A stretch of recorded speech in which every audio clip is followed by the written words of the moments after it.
Good evening, everyone. Thank you for joining us. Tara is off tonight. The self-proclaimed Prince of Pot is out of bail tonight.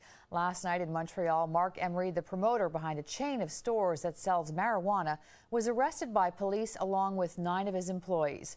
Emery agreed to a long list of conditions to secure his release, and now the marijuana entrepreneur is also facing a lot of criticism. Stéphane Giroux has the latest.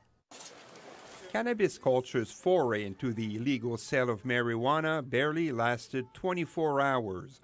All 6 Montreal locations were raided last night. 10 people were arrested, and investigators seized 18 kilos of weed and arrested the chain's promoter, Marc Emery. It's important to remember that possession of marijuana remains illegal, he says.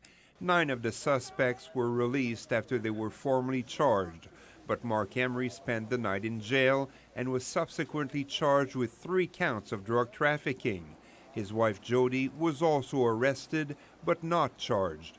It was a very heavy-handed response, and we're very sorry to see so much tax money being wasted, hurting harmless people. A Quebec court judge has agreed to release Marc Emery on a $5,000 bail, but also on the condition that he does not consume marijuana and let alone sell it again in any of his stores. For his supporters who showed up at the padlocked stores, this was a big disappointment. It closed, we can do nothing for that. Though not everyone is feeling sorry for Emery, starting with neighboring businesses upset at the crowds the store attracted.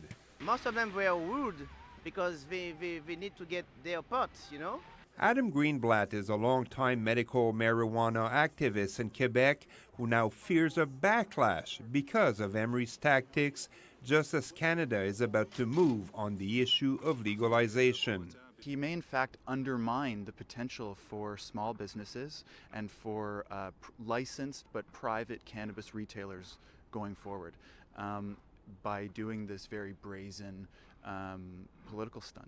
As for Emery, he's due back in court on February 15th. Stéphane Giroux, CTV